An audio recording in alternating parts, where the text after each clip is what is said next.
Within the Siddha tradition of ancient Tamil Nadu, there have been a lot of Siddhas or enlightened masters who not only talked about turning their body into light, thereby becoming God.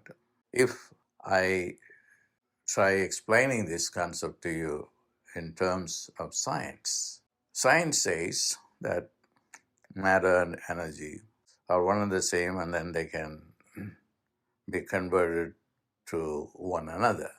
This is the major discovery of Einstein, but confined mostly to physics. It was not applied to turning the flesh and blood body into a light body. I'm going to dedicate the rest of my lifetime to this future evolution of the human race, which is to turn the flesh and blood body into the light body and make it to stay that way so that it can escape the corruption of the body leading to pain and diseases. Now, just to give you more information on this project and understanding of it, I would start with John Mack's contribution to this light body, though indirectly.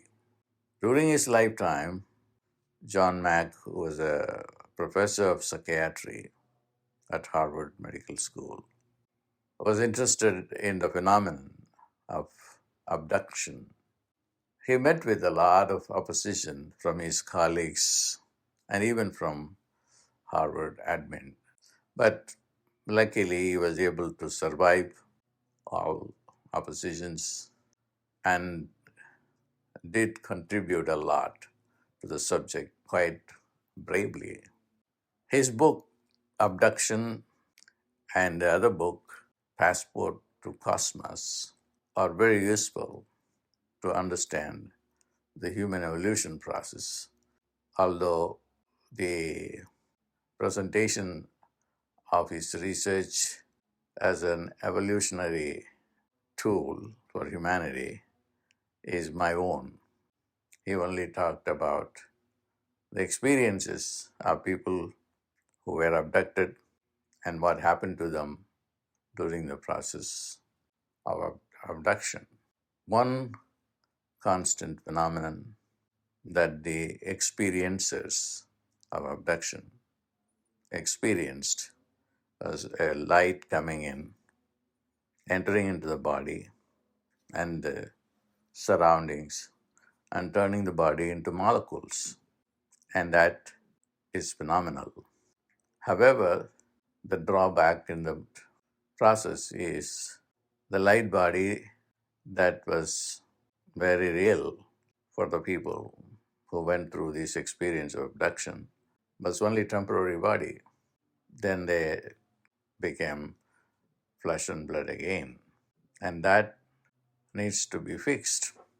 It can be fixed by looking at models available within the Siddha tradition, where they were able to use, in addition to divine assistance from other light beings, they used herbs that were helpful to turn the body into light molecules and light atoms and light particles.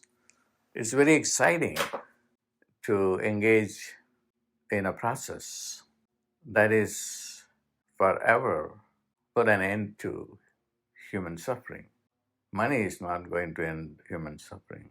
Science, as it is being practiced today and still remaining on the material domain, can't even conceive of it. But planet Earth is ready for that, along with the human beings living on the plane. The planet itself will be redeemed. Thanks to this universal process, I will talk more about it. And more than that, what is important is to engage in thinking collectively the possibility for the race to evolve from matter to pure photon energy. God bless.